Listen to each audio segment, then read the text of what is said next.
नमः सिद्धेभ्यः। ओम नमः सिद्धेभ्यः। ओम नमः सिद्धेभ्यः। अहिंसा परमो धर्म की। आचार्य गुरुवर श्री कुंद कुंद भगवान की। आचार्य गुरुवर श्री ज्ञान सागर मुनि महाराज की। आचार्य गुरुवर विद्यासागर जी महामुनि राज जी की। समस्त आचार्य संघ की। जैन धर्म की। अहिंसा परमो धर्म की। प्रत्यक्ष जब देखते हैं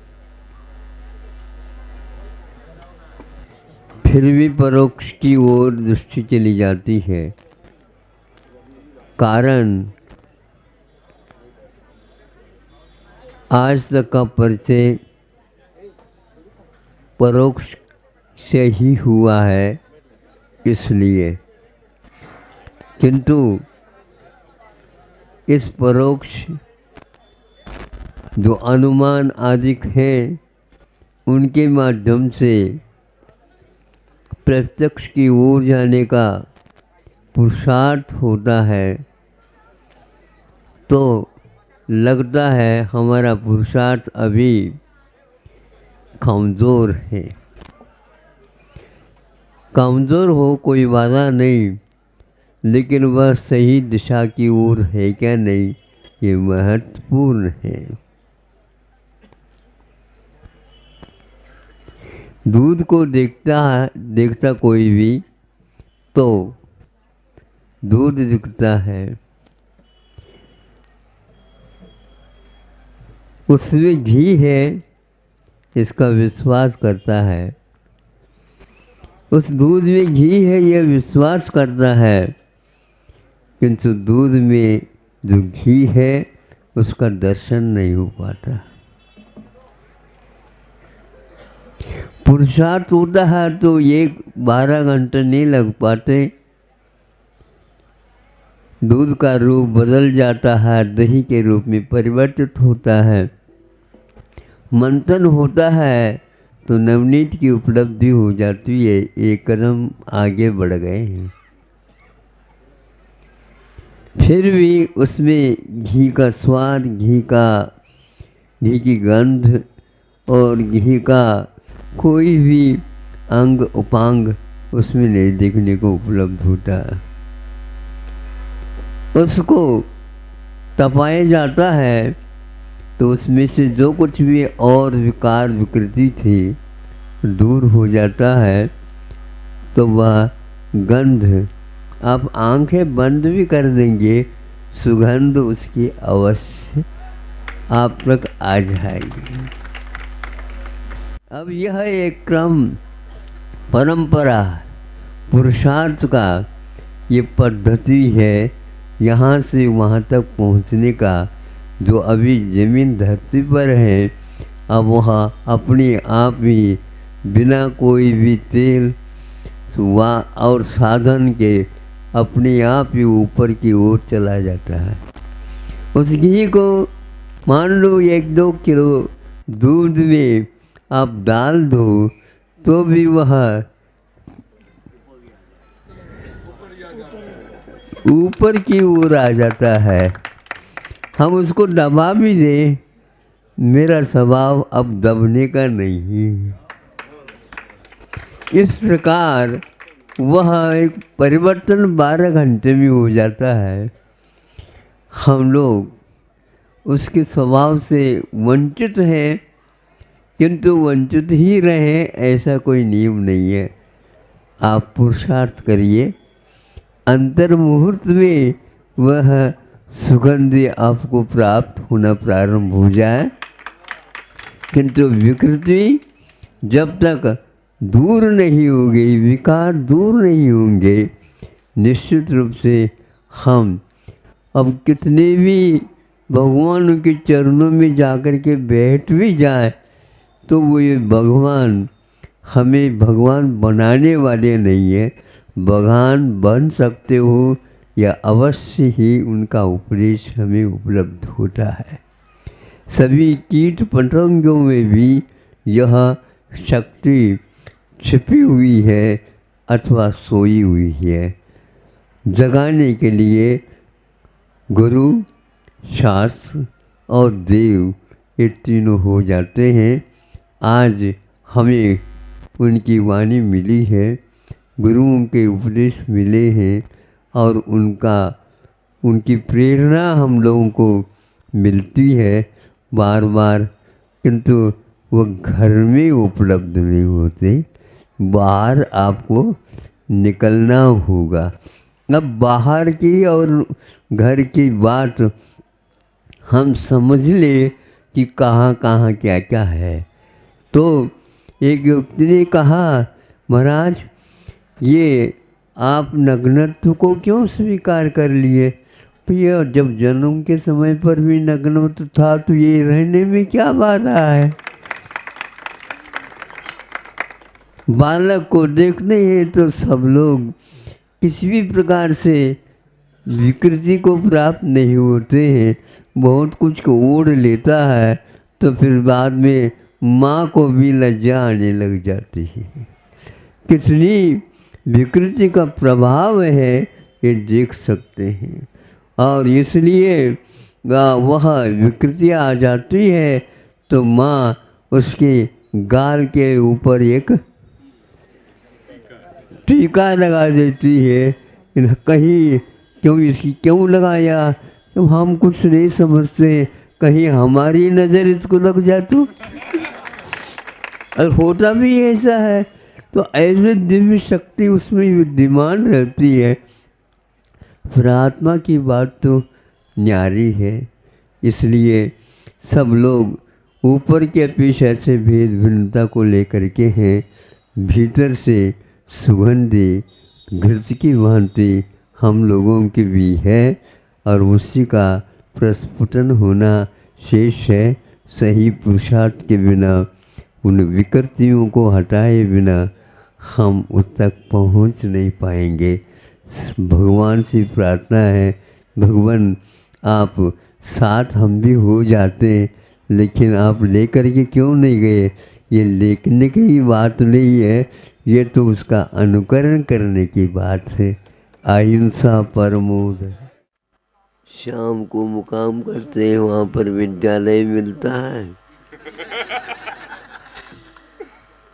और प्रातःकाल आहारचर्या होती है तो विद्यालय मिलता है। कभी महाविद्यालय मिलता है, कभी ये माध्यमिक आदि छोटे छोटे मिल जाते हैं।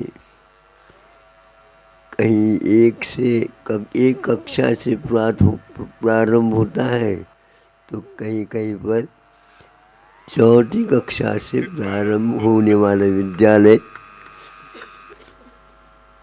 अभी कितना वातावरण मनोरम बन गया, बैठते बैठते ही तो एक छात्रा अपने परिचय देते हुए कहती है, हमें भी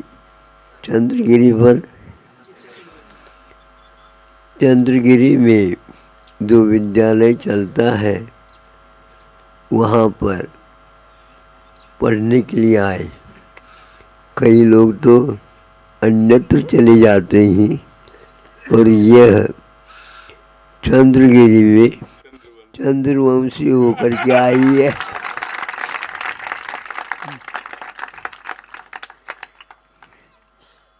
नाम भी बहुत सुंदर है। वंश की परंपरा ऐसी ही चलती है। भारत का स्वरूप संस्कृति अद्वितीय है, थी और धूमिल होकर के आज इस स्थिति में है, लेकिन उसने भी अपनी दिशा को पूर्व की ओर ही पुनः तो पश्चिम की ओर जा रही थी, लाने का प्रयास कर रहे हैं।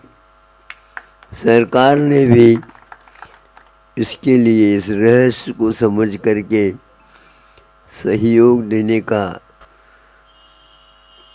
एक प्रकार से आप लोगों के सामने संकल्प जैसा ले लिया है।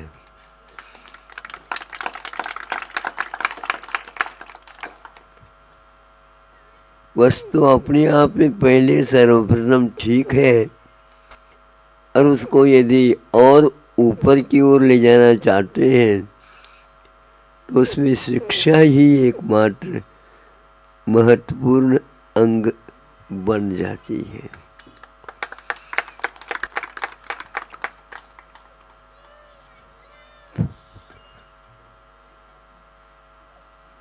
शिक्षा से ही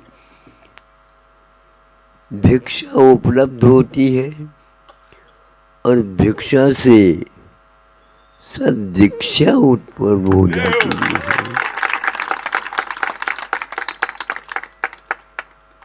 बहुत सुंदर इसकी संयोजना है।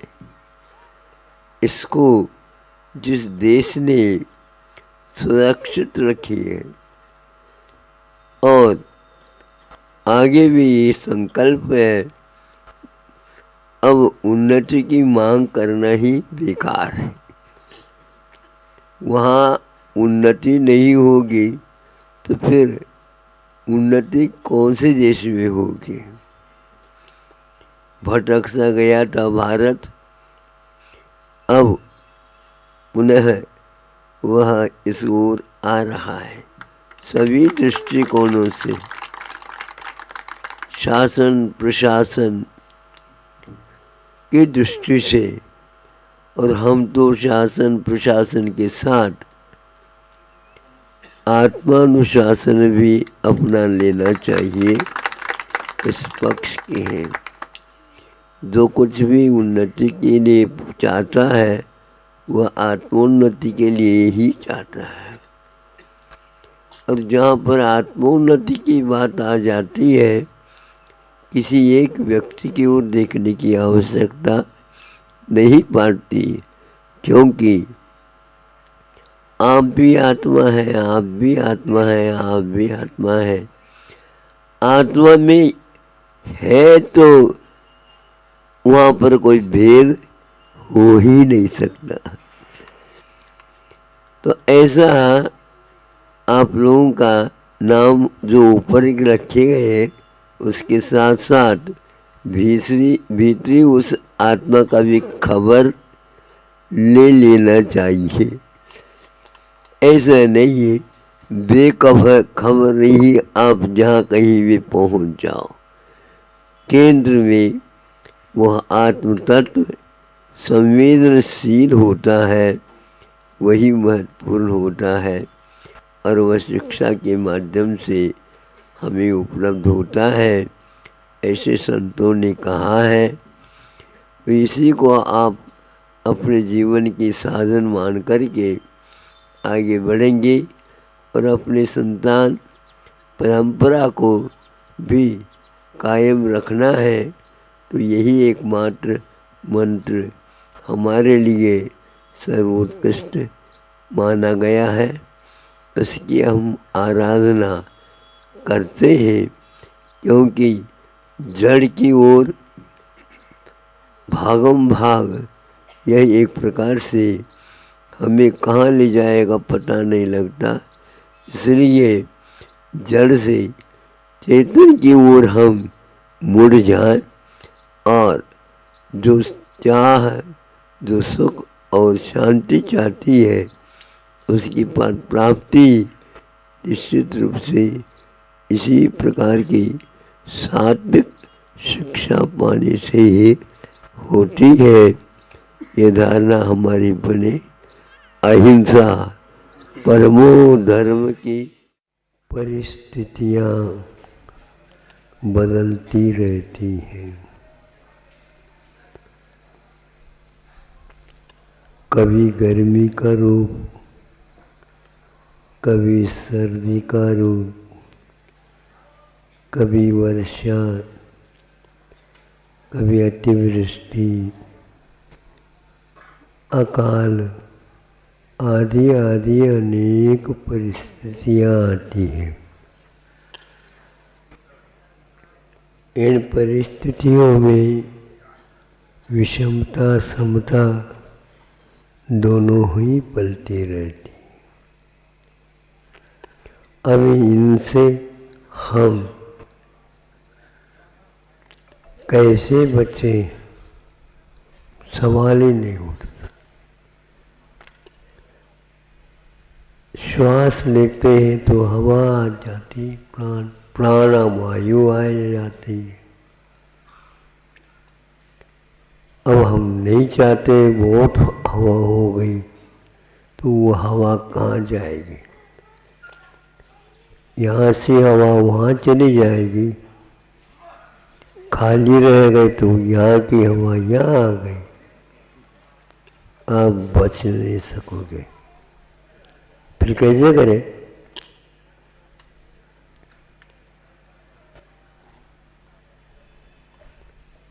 पाठ,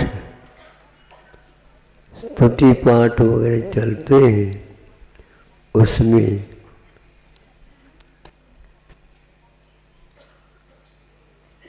श्रवणों के मुख से भी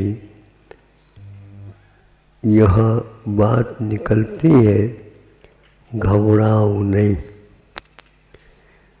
स्थिति को हम संभाल सकते हैं। परिस्थिति है लेकिन उसको हम व्यवस्थित कर सकते हैं।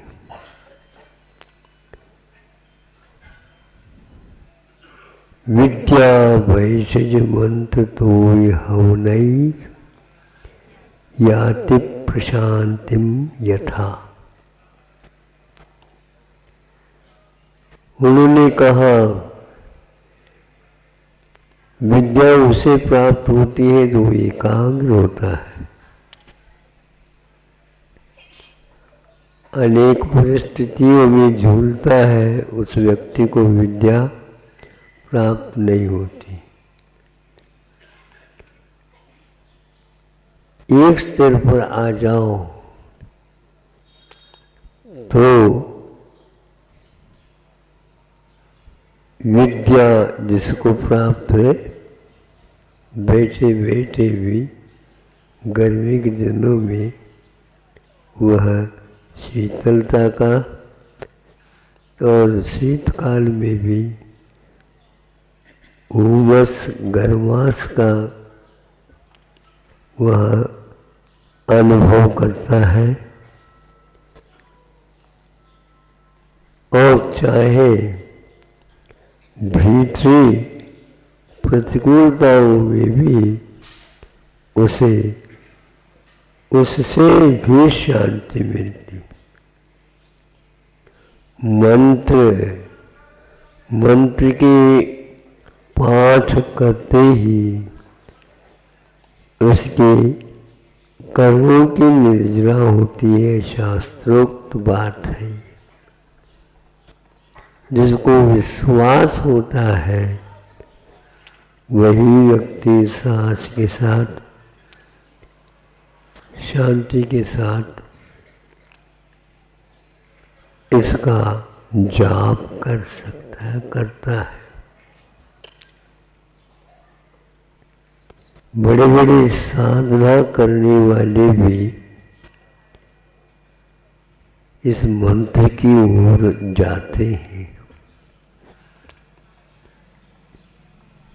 ओकारं बिंदु संयुक्तं नित्यं ध्यायन्ति योगिनः कामदं मोक्षदं चैव ओंकाराय नमो नमः। उस ओंकार के लिए जो पंच परमेष्टि की प्रतीक है, संक्षेप ओंकाराय नमो नमः का अर्थ किया आप लोग बोलते हैं ना, शॉर्ट फॉर्म में बोलो। क्या बोलते हैं ना, शॉर्ट फॉर्म में बोलो। तो पंच परमेष्टि का शॉर्ट फॉर्म क्या है? ओंकाराय नमो नमः।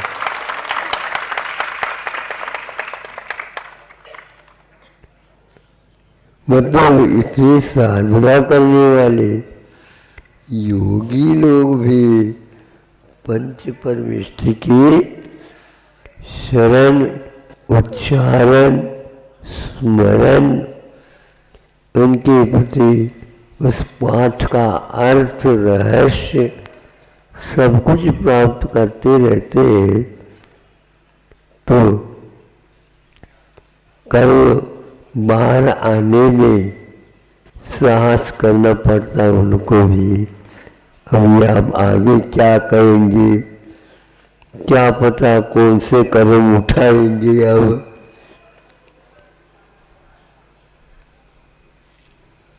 अच्छे अच्छे शूरवीर, धीर, गंभीर भी कर्म के हृदय के सामने नतमस्तक होने लग जाते हैं, घुटने टेकने लगने, घुटने टिकते नहीं। किंतु एक छोटा बालक भी यदि भगवान के सामने घुटने टेक देता है तो कर्मों की निर्जरा। आप तो बड़े बड़े हो, आपका बालक भी विश्वास दिला दो तो वह अपनी चिकित्सा स्वयं भी कर सकता है। ऐसे ऋषियों ने हम लोगों के लिए दे दिया। छोड़ दो, इन्हें कुछ भी बात नहीं आती है। तो आप तोय का अर्थ होता है जल। तोय का अर्थ जल होता है। भगवान को साक्षी बना करके आप पूजन करते हैं, अर्घ चढ़ाते हैं। भिन्न भिन्न एक एक द्रव्य, मंगल द्रव्य को समर्पित करते हैं गुरु चरणों में, अनंत परमेष्टि बिंब के सामने करते हैं। तो एक अर्थ जल होता है। जल भी आप चढ़ाते हैं तो भी जो स्थान ज्वलनशील है, ज्वलनशील मैंने जो जला रहा है, उसको भी वह मिटाने की क्षमता रखता है। ऐसा नहीं जलम निरुपम, उसमें भाव गुंफित है, उसमें भाव भरा हुआ है। उस कलशी में केवल जल नहीं भरा, किंतु जल भाव से भरा है और उस जल से वो कलश भरा है। फिर इसको अब विसर्जित करते हैं तो भीतर बहुत दिन से आपके घर को छोड़ करके जा नहीं रहा ऐसा वैरी हाथ जोड़ करके कहते हैं मैं जा रहा हूँ। हाथ जोड़ करके जाओ ताकि तुम्हारे सामने भी कोई परिस्थिति आ जाए वो सब ठीक हो जाए। बार बार कहते महाराज आशीर्वाद दे दो, तो मैं पूछता हूँ काहे के लाने।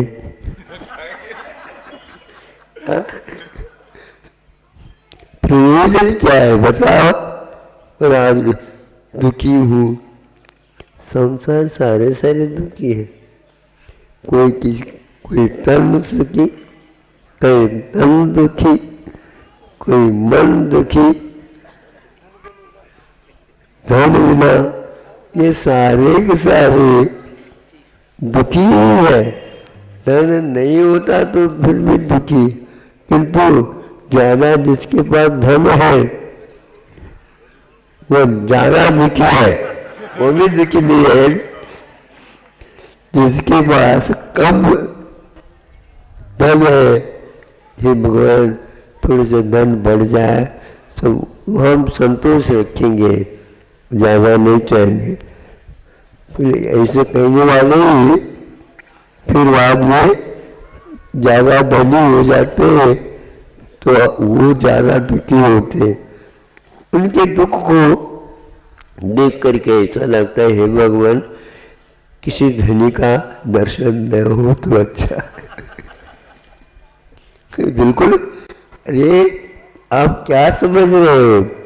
धनी हो करके यदि रो रहा, भीतर से वह दुखित हो रहा है, तो उस व्यक्ति को देखने से, सुन लो अच्छे ढंग से, उस व्यक्ति को देखने से वह स्वामी महाराज कहते 6ठे अध्याय में, वह स्वयं भी पाप का असाता का बंद कर रहा है, और उसको देख करके जो व्यक्ति दुखी हो रहा है वह भी असाता का बंद कर रहा है, और दोनों भी एक साथ बंद कर रहे हैं असाता का। इसलिए संगति सर्वदा आ रही है।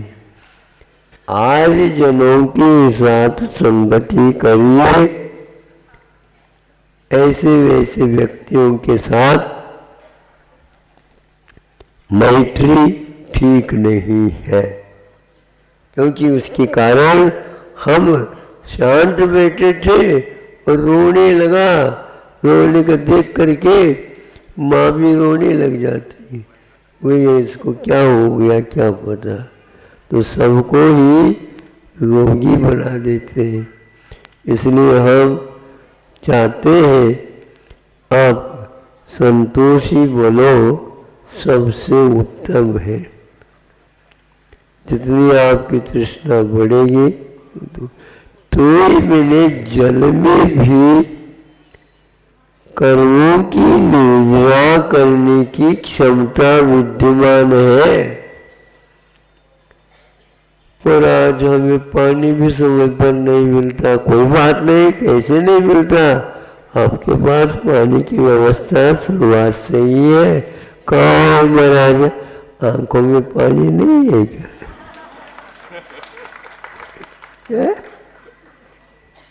बोलो, आप लोग हंसते भी रहते हो, रात दुखी हूँ कहते। ये तो सफेद झूठ है ये महाराज, आज तक तो हमने नहीं सुना था झूठ भी सफेद होता है।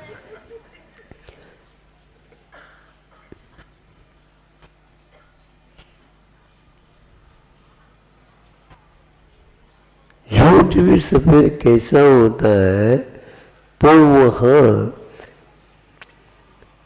अलग रूप से प्रतिकूलता के साथ सोच रहा है, इसलिए वह शांत बैठा है सामने, किंतु शांत नहीं है। ये फिर भी हाँ ठीक है, मैं महाराज बिल्कुल ठीक हूँ, क्या ठीक है, उन सामने तो कहना ही पड़ता है। तो ये क्या है? औपचारिकता है। हर बात में हमारा मन, हमारे वचन, हमारे काय में इस प्रकार की औपचारिकता के कारण पाप बंद होता रहता है। हाँ, इसलिए ऐसी औपचारिकता और उसकी मात्रा बढ़ाना ठीक नहीं।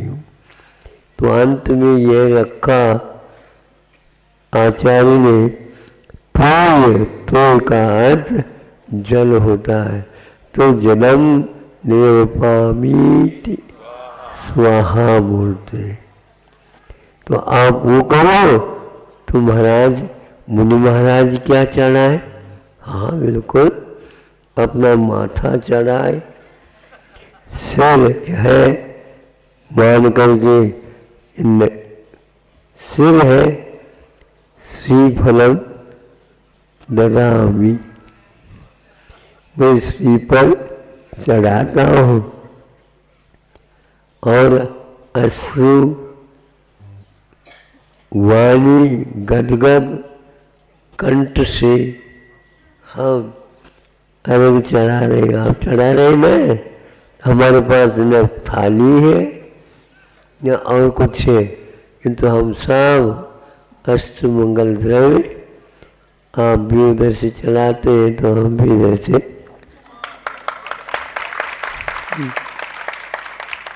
इस प्रकार हमारे लिए यत तत् जहाँ कहीं सर्वत्र जाओ वहाँ पर अष्ट मंगल द्रव्य हमारे पास व्यवस्थित है, उसको हम काम में लेते हैं। हम क्यों मांगे? बिन मांगे ही हमारे लिए पहले से उपलब्ध है। हम नहीं, सुनो, अब क्या पाठ शुद्ध चक्र मंगल विधान बना लेते हैं आप लोग, और कोई भी उसमें हवन भी करते हैं। हवन का अर्थ क्या होता है?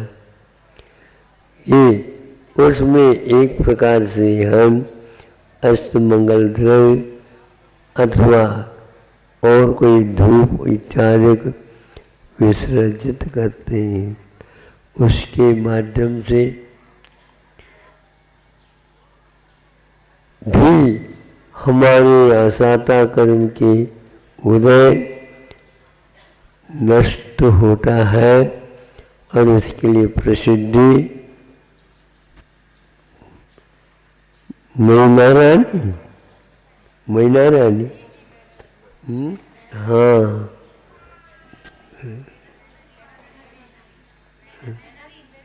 मैना सुंदरी एक शब्द और छूट रहा था, तो उसका क्या अर्थ हुआ? मैं ना, अब आगे जोड़ दो आप लोग।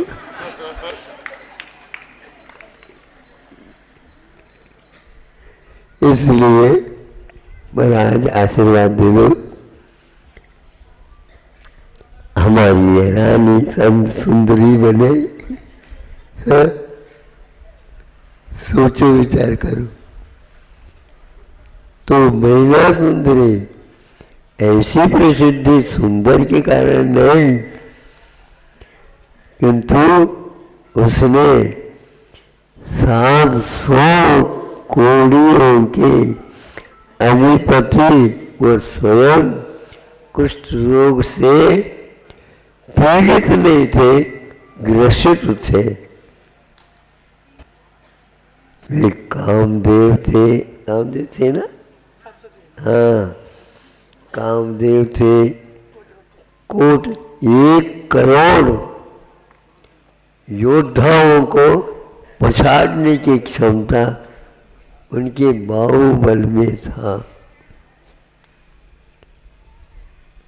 और उनके उस रोग को दूर करने के लिए स्वयं श्रीपाल सक्षम नहीं हुआ, किंतु मैना सुंदरी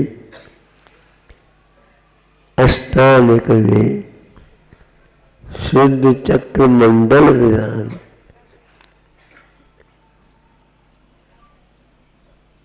नित्यम ध्यायन्ति योगिना, बहुत अच्छा लगता है।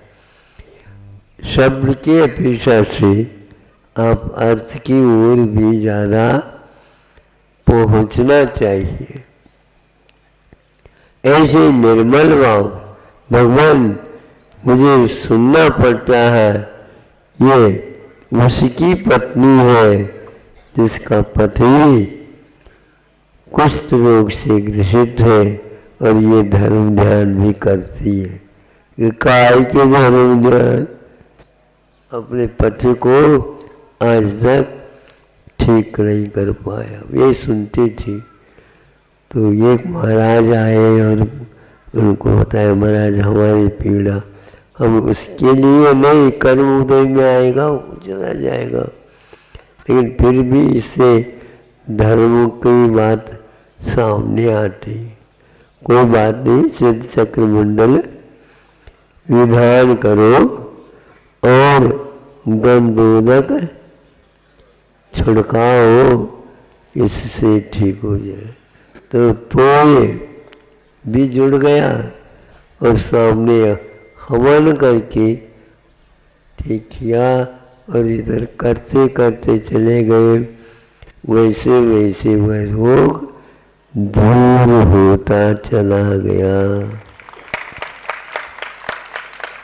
इस प्रकार बिना आप पूजन सामग्री के भी जहाँ कहीं भी बैठे तो वहाँ पंच परमेष्ठ के मिताक्षरों के द्वारा, शॉर्ट फॉर्म नहीं, कौन से अक्षर है वो?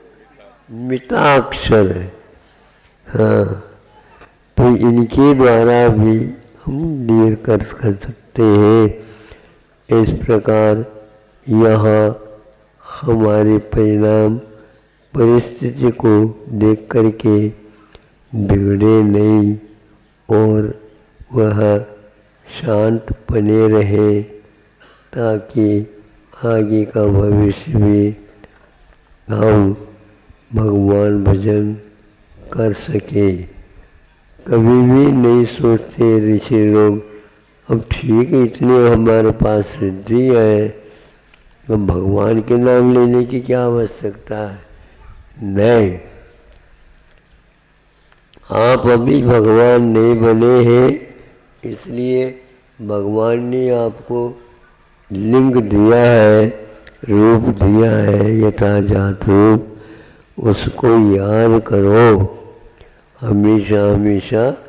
निश्चित रूप से भविष्य ठीक होगा, दूसरों का भी भविष्य इसी प्रकार परिस्थिति के अनुसार वह शांत बना रहे, इन्हीं भावनाओं के साथ। समय ज़्यादा हो गया आप लोगों तो 25 मिनट हो गए, मतलब 5 मिनट कम है। अहिंसा परमो